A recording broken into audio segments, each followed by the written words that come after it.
Assalamu alaikum, ladies and gentlemen. Today we are discussing Rape of the Lock, that is by Alexander Pope. So this is a mock epic poem, and in mock epic poem, this is somewhat different from an epic. We have gone through the characteristics of an epic poetry. So in epic, we have first of all, it is long narrative poem, and it has massive travel, it has massive weapon, it has massive heroes, and great theme, great tragedy. Whereas in mock epic, everything of epic is reduced to a miniature level. Like everything is reduced to like a minute size in a way. So for example, if we talk about invocation, first of all, so in epic we invoke muses, Greek muses or gods, but here the poet is invoking his friend John Carroll, who suggested him an idea to write about this thing or this topic. And then second is the long narrative poem. So we find Iliad is on 24 books, Homer's Odyssey, that also has 24 books, Paradise Lost has 12 books. But this little piece of work, this is merely 700 to 800 lines, and it is divided into 5 cantos. So cantos is division of a poem. Further on, we have heroes. So in epics, we have great heroes of gigantic qualities, but here we find ordinary men and women, especially lady, who is the protagonist of the story or the poem. And then we have weapons. In epic, we have sublime kind of weapons, but here we have plates and spoon, glass, so they're used as weapon.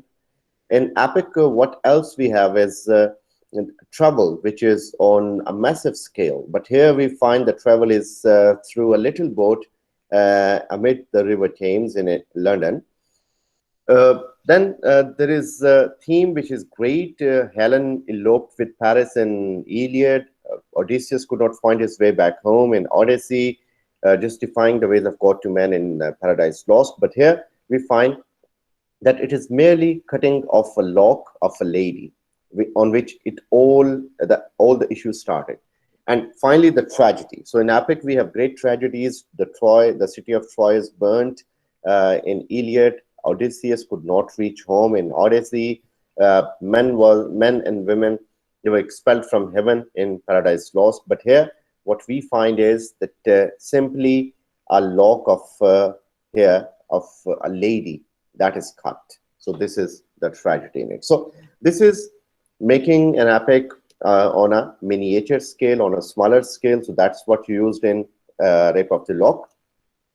Further on, what we see here is that he has used divine machinery. So in epic, we have huge gods and goddesses, immortal beings, and using all their or employing all their powers to help either parties which are fighting underneath.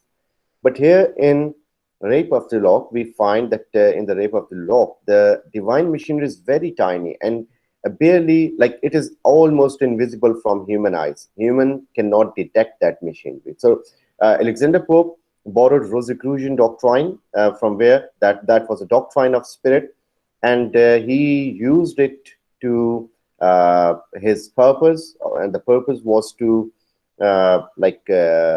imitate the tradition of an epic. So he used that machinery which was there, but which was not there at all. So this is a story about two Catholic families who fought with each other. So one family was Fermors and one was of Peters. So a person from Fermor who was known as one person from Peters who is known as Lord Peter. He cut a lock of a lady from Fermors, who was Arabella Fermor. So on this incident, both of the families, they had a bad blood with each other. And John Carroll was a mutual friend of both these families. And Alexander Pope, our author, the poet, he was a friend of Carroll. So Carroll suggested him an idea to write a poem which could unite them again. So he wrote the Rape of the Lock.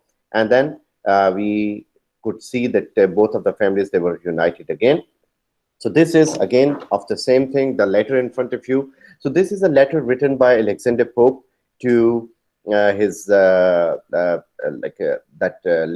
Arabella Firma. So in this, he says to her that whatever qualities of the lady Belinda, who is representing you in the poem, all good qualities belong to you, but all the bad qualities are not your bad qualities. They are, in fact, the bad qualities of 18th century women. So this is predominantly a satire on 18th century women. So generally, it is a satire on 18th century society, men and women, but predominantly and specifically, it is a satire on 18th century women, and also it is a mock epic poem. So these two are very important questions from Rape of the Lock, that Rape of the Lock as a mock epic poem, Rape of the Lock as a social satire, and the divine machinery, the role of divine machinery as used by Alexander Pope. So this was the introduction